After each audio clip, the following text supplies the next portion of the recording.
الصلاة والسلام على أشرف الأنبياء والمرسلين نبينا محمد وعلى آله وصحبه أجمعين.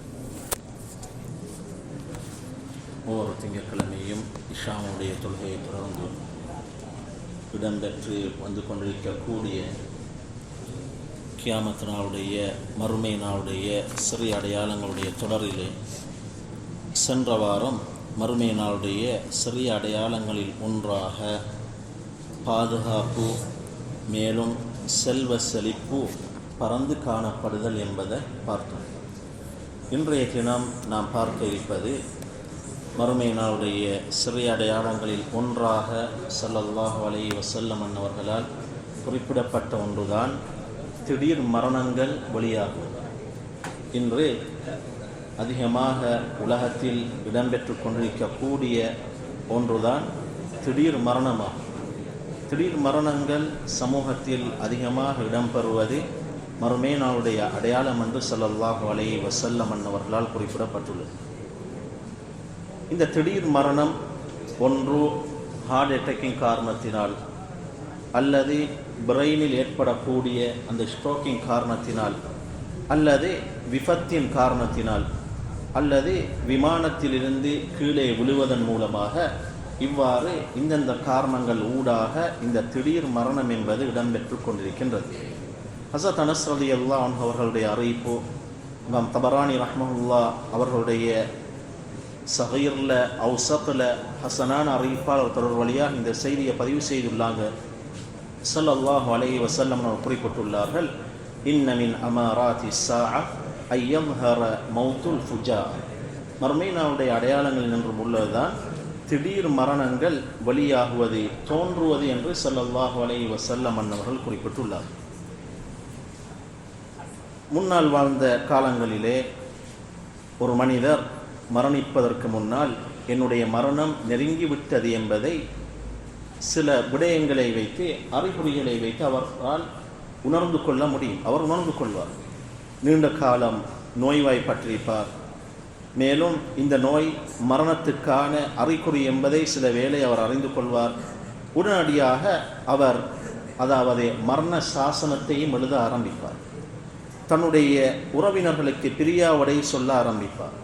தன்னுடைய பிள்ளைகளுக்கு வசியத் அறிவுரை செய்ய ஆரம்பிப்பார். மேலும் தன்னுடைய ரப்பின் பால் அதிகமாக முன்னோக்கவும், ரப்புடைய நெருக்கத்தை அடைய வேண்டும் என்ற விடயங்களில் நற்கர்மங்கள் அதிகமாக முன்னோக்கவும் ஈடுபடவும் ஆரம்பிப்பார். கடந்த காலங்களில் இடம்பெற்ற பாவங்களுக்காக தௌபாவும் செய்வார். அதிகமாக லா இலாஹ இல்லல்லாஹ் என்ற கலிமாவை திரும்ப திரும்ப ஓதிக்கொண்டே இருப்பார். எதற்காக? அதிலே என்னுடைய இறுதி முடிவு அமைய வேண்டும் என்பதற்காக. இவ்வாறு முன்னால் வாழ்ந்த மனிதர்கள் மரணம் நெருங்கிவிட்டது என்பதை சில அடையாளங்களை கொண்டு உணரக்கூடியவர்களாக, உணர்ந்து இவ்வாறான விடயங்களை மேற்கொள்ளக்கூடியவர்களாக இருந்திருக்கிறார்கள். ஆனால் தற்பொழுது ஒரு மனிதனை தேக ஆரோக்கியம் உள்ளவனாக காண்கின்றோம். எந்த விதமான நோயையும் முறைப்பாடு செய்யாத ஒருவனாக அவனை நாங்கள் காண்கின்றோம். பிறகு அந்த மனிதனுடைய மரண செய்தி திடீரென்று எங்களுக்கு கேள்விப்பட்டு அதன் மூலம் நாம் வியப்படைய ஆரம்பிக்கின்றோம். ஒன்று ஹார்ட் அட்டாக்கின் காரணத்தினால், அல்லது திடீரென்று ஏற்பட்ட ஸ்ட்ரோக்கின் காரணத்தினால், பிரெயினில் ஏற்பட்ட அந்த ஸ்ட்ரோக்கின் காரணத்தினால், அதுபோன்று திடீரென்று ஏற்பட்ட விபத்துகள் மூலம் அந்த மனிதன் மரணித்து விட்டான் என்ற செய்தி திடீரென்று எம்முடைய காதுக்கு கேட்கும் பொழுதோ நாம் ஆச்சரியப்படுகின்றோம். ஸல்லல்லாஹு அலைஹி வஸல்லம் அவர்கள் இதனாடிதான் வசியத் அறிவுரை செய்திருக்கிறார்கள். அக்ஸிரு திக்ர ஹாதிமில் லத்தாத். இமாம் திர்மிதி ரஹ்மஹுல்லாஹ் ஆதாரபூர்வமான பிஸனதின் ஸஹீஹ், ஆதாரபூர்வமான அறிவிப்பாளர் தொடர் வழியாக இந்த செய்தியை பதிவு செய்துள்ளார்கள். நீங்கள் இன்பங்களை முறியடிக்கக்கூடிய மரணத்தை நீங்கள் அதிகமாக நினைவு கூறுங்கள் என்று ஸல்லல்லாஹு அலைஹி வஸல்லம் அவர்கள் குறிப்பிட்டுள்ளார். இப்னு மாஜாவிலே ஹசனான அறிவிப்பாளர் தொடர் வழியாக வரக்கூடிய ஒரு அறிவிப்பு தான் ரசூல் ஸல்லல்லாஹு அலைஹி வஸல்லம் அவர்களிடத்தில் ஒரு நாள் தினம் கேட்கப்பட்டது, மனிதர்களில் மிக புத்திசாலி யார் என்று கேட்கப்பட்டது. ஸல்லல்லாஹு அலைஹி வஸல்லம் கேட்கப்பட்ட பொழுது சொன்னாங்க, மனிதர்களில் மிக புத்திசாலி யார் என்றால் அதிகமாக மரணத்தை நினைவு கூர்ந்து அந்த மரணத்துக்காக தயாரிப்பு செய்யக்கூடிய மனிதன்தான் மனிதர்களில் மிக புத்திசாலி என்று ஸல்லல்லாஹு அலைஹி வஸல்லம் அன்னவர்களால் குறிப்பிடப்பட்ட செய்தியை இமாம் இப்னு மாஜா ரஹ்மஹுல்லாஹ் ஹசனான அறிவிப்பாளர் தொடர் வழியாக அவருடைய சுனனிலே பதிவு செய்துள்ளார். பைஹகியில ஹசனான அறிவிப்பாளர் தொடர் வழியாக ஒரு செய்தி பதிவு செய்யப்பட்டுள்ளது. திருமிதியிலும் இந்த செய்தி பதிவு செய்யப்பட்டுள்ளது. எந்த மனிதன் நெருக்கடியான நேரத்தில் மரணத்தை அதிகமாக நினைவு கூறுவானோ அல்லாஹ் சுப்ஹானஹு வ தஆலா அந்த நெருக்கடியான அந்த நிலையிலிருந்து அவனுக்கு விசாலத்தை ஏற்படுத்துவான் என்று ஸல்லல்லாஹு அலைஹி வஸல்லம் குறிப்பிட்டிருக்கிறார்கள். அதுக்கு மாற்றமாக எந்த மனிதன் நல்ல செல்வ செழிப்பான நிலையில் மரணத்தை நினைவு கூறாமல் இருப்பானோ அவனுக்கு அல்லாஹ் நெருக்கடியை கொடுப்பான் என்ற செய்தி கூட, அதாவது பைஹகியில, திருமிதி போன்ற நூல்களில் ஹசனான அறிவிப்பாளர் தொடர் வழியாக பதிவு செய்யப்பட்டுள்ளது. மரணம் சம்பந்தமாக ஏராளமாக செய்மடுத்திருக்கிறோம். மரணம் சம்பந்தமாக குர்ஆன் இல்லை அல்லாஹ் அது சம்பந்தமாக பேசியிருக்கிறான். அல்லாஹ் சுப்ஹானஹு வ தஆலா மரணத்தை பற்றி குறிப்பிடும் பொழுது குல் இன்னல் மௌத்தல்லதி தஃபிர்ரூன மின்ஹு ஃபஇன்னஹு முலாகீக்கும், எந்த மரணத்திலிருந்து நீங்கள் விரண்டோடுகின்றீர்களோ நிச்சயமாக அது உங்களை சந்திக்கும் என்று அல்லாஹ் சுப்ஹானஹு வ தஆலா குர்ஆனில் குறிப்பிட்டுள்ளான். இன்னும் ஒரு இடத்திலே குல்லு நஃப்ஸின் தாஇகத்துல் மௌத், ஒவ்வொரு ஆத்மாவும் மரணத்தை சுவைத்தே தான் தீரும். வ இன்னமா துவஃபௌன உஜூரக்கும் யௌமல் கியாமா, நிச்சயமாக நாளை மறுமை நாளில் உங்களால் செய்யப்பட்ட நற்கர்மங்களுக்கான கூலிகள் நிரப்பமாக கொடுக்கப்படும். ஃபமன் ஸுஹ்ஸிஹ அனின் நாரி வ உத்கிலல் ஜன்னத ஃபகத் ஃபாஸ், நெருப்பை விட்டு நரகத்தை விட்டு யார் தூரமாக்கப்பட்டு சொர்க்கத்தில் நுழைவிக்கப்பட்டாரோ அவர் வெற்றியடைந்து விட்டார் என்று ரப்புல் இஸ்ஸத் அல்லாஹ் சுப்ஹானஹு வ தஆலா அல் குர்ஆனிலே குறிப்பிட்டுள்ளார். இன்னும் ஒரு இடத்திலே ஐனமா தகூனு யுத்ரிக்குமுல் மௌத் வலவ் குன்தும் ஃபீ புரூஜின் முஷய்யதா, நீங்கள் எங்கிருந்த போதிலும் மரணம் உங்களை வந்து சேரும்.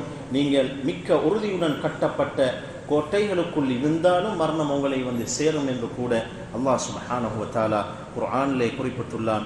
எனவே தற்பொழுதோ நாம் இந்த இடத்தில் பார்த்த மிக முக்கியமான ஒன்றுதான் மறுமை நாளுடைய சிறிய அடையாளங்களில் ஒன்றாக ஸல்லல்லாஹு அலைஹி வஸல்லம் அன்னவர்களால் குறிப்பிடப்பட்ட ஒன்றுதான் திடீர் மரணம். இது மிக பயங்கரமான ஒரு அடையாளம் என்று அதிகமாக சமூகத்தில் இடம்பெற்று கொண்டிருக்கக்கூடிய கண்ணுக்கு முன்னால் இந்த அடையாளத்தை நாங்கள் கண்டு கொண்டிருக்கின்றோம்.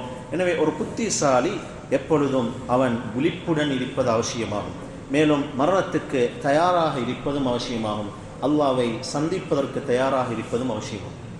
மன் அஹப்ப லிகா அல்லாஹ், யார் அல்லாஹ்வை சந்திப்பதற்கு விரும்புகிறாரோ அஹப்பல்லாஹு லிகாஅ, அல்லாஹும் அவனை சந்திப்பதற்கு விரும்புகின்றான் என்று ஹஸரத் ரசூல் ஸல்லல்லாஹு அலைஹி வஸல்லம் அவர்கள் குறிப்பிட்ட செய்தி கூட ஹதீஸ்களில் பதிவு செய்யப்பட்டுள்ளது.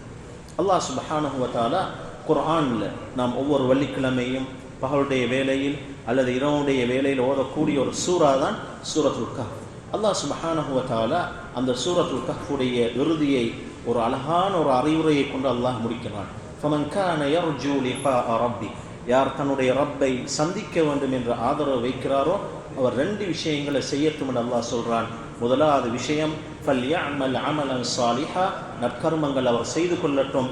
இரண்டாவது வலா யுஷ்ரிக் பிஇபாதத்தி ரப்பிஹி அஹதா, தன்னுடைய ரப்பை வணங்குகின்ற விடயத்தில் அவனுடன் எந்த ஒருவரையும் கூட்டு சேர்க்காமல் இருக்கட்டும் என்பதாக ரப்புல் இஸ்ஸத் அல்லாஹ் சுப்ஹானஹு வ தஆலா குறிப்பிட்டுள்ளார். எனவே இன்றைய தினம் நாம் பார்த்த மிக முக்கியமான ஒரு அடையாளம் தான், அதாவது மறுமை நாளுடைய சிறிய அடையாளங்களில் ஒன்றாகிய திடீர் மரணம். எனவே எப்பொழுதும் எந்த நேரத்தில் மரணம் சம்பவிக்கும் என்று தெரியாது, அது அல்லாஹுக்கு மாத்திரம் அந்த அறிவு சொந்தமானது. எனவே எப்பொழுதும் விழிப்புடன் இருப்பது அவசியமாகும். மரணத்துக்காக தயாரிப்பு செய்வது அவசியமாகும். அல்லாஹ்வை சந்திப்பதற்கு நாம் அனைவரும் ரெடியாக இருப்பதும் எங்கள் ஒவ்வொருவருடைய தலையாய கடமையாக இருக்கின்றது. எனவே ரப்புல் இஸ்ஸத் அல்லாஹ் சுப்ஹானஹு வ தஆலா எவ்வாறு என்னையும் உங்களையும் இந்த இடத்திலே ஒன்று சேர்த்தானோ நாளை மறுமை நாளில் அல் ஹபீப் அல் முஸ்தபா ஸல்லல்லாஹு அலைஹி வஸல்லம் அவர்களுடன் உயர்ந்த அல் ஃபிர்தௌஸுல் அலாவிலே ஒன்று சேர்ப்பானாக என்று வேண்டி முடித்துக் கொள்கின்றேன்.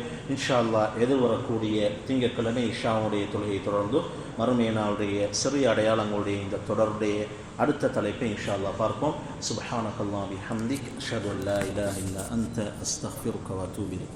ஸல்லல்லாஹு அலா முஹம்மத்.